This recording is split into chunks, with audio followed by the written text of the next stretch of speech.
এগুলো কি চিনি নাকি? লবণ জি ভাই। লবণ কেজি কত করে আছে? কেজি 25 টাকা। সবগুলো নিলে পাইকারি রাখবেন না?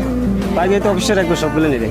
কত করে রাখবেন সবগুলো নিলে? সবগুলো পাইকারি নিলে 22 টাকা করে রাখবেন। 22 টাকা করে। দেখি সবগুলো কোনি ফেলান, কত টাকা লবণ আছে? 20 40 কেজি আছে। 40 কেজি আছে। তো এখন আপনি আমার কাছে যদি 22 টাকা করে বিক্রি করেন, আপনার কত টাকা করে লাভ থাকবে? আমার লাভ থাকবে 4 টাকা করে। 60 টাকা করে লাভ থাকবে। তাহলে ওই যে ওইখানে নামায় রাখেন, সবগুলো নামায় ফেলেন, আমার সব লাগবে। 40 কেজি। দাম কত হয়েছে? 880 টাকা। হিসাব ঠিক আছে নি? আমার মনে হয় আরো বেশি পাইবে। 20 টাকা করে হলো 800 টাকা, আর 2 টাকার দর 80 টাকা। আপনার গলায় কি হয়েছে? হ্যাঁ, এটা তো ক্ষত হয়ে গেছে। হ্যাঁ, জি, যে ডাক্তার দেখাইছি, বলছে 2-3 বার আবার যাওয়ার জন্য। তো আপনি এই অবস্থায় এখন লবণ নিয়ে বাইরে কেন? ফেরত দেয় বাড়িছে ভাই, জানাবেন আজ কিস্তি বুঝতে। আপনাদের বাড়ি কোথায়?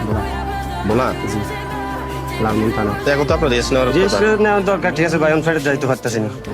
ফেরত তো ওষুধ কিনতো, ফ্যামিলি চালাইতো, নিজে চলতো। শহরের বাড়িতে একদিন বসে গেলে 500 টাকা লাগে, ঘর ভাড়া, নিজের খাওয়ান খরচ। তো আপনার তো সমস্যা, তাহলে তো আমরা আপনার যে সবগুলো লবণ কিনে রাখছি, এটা ভালো হয়েছে না? ইনশাল্লাহ ভালো হয়েছে, আমার উপকার হয়েছে না। আমি তো তাড়াতাড়ি রেস্টে থাকতে পারেন বাসা যাই। আপনাকে 1000 টাকা দিয়েছি, আমি আর কত টাকা পাই আপনার কাছে?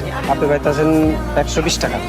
এখানে 4000 টাকা নেন, এগুলো আমি আমার পক্ষ থেকে আপনাকে দিচ্ছি।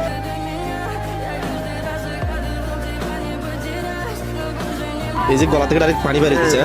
মানে এমন মেডিসিন দিছে, ভিতর করতে যা আছে সব ময়লাগুলো বাইর করে আনবে। তো আপনার এই অবস্থা দেখে জন্য আপনাকে আমি হেল্পটা করলাম, এটা দিয়ে আপনি চিকিৎসা হইয়ে না। জি, খুশি হলাম ভাই। কারণ পরিবার চালানোর জন্য, কর্ম করার জন্য তো নিজে সুস্থ থাকতে হবে। এই যে লবণগুলো আমি কিনছি, এটা হচ্ছে একটা উসুল। হ্যাঁ, আমার লবণ লাগবে না, আপনার লবণগুলো নিয়ে যান। যখন আপনি সুস্থ হবেন তখন এগুলো আবার বিক্রি করে দিয়ে না। জি, করবো। খুশি তো আপনি? খুশি ভাই। ঠিক আছে, এগুলো গাড়ি তুলে ফেলাম।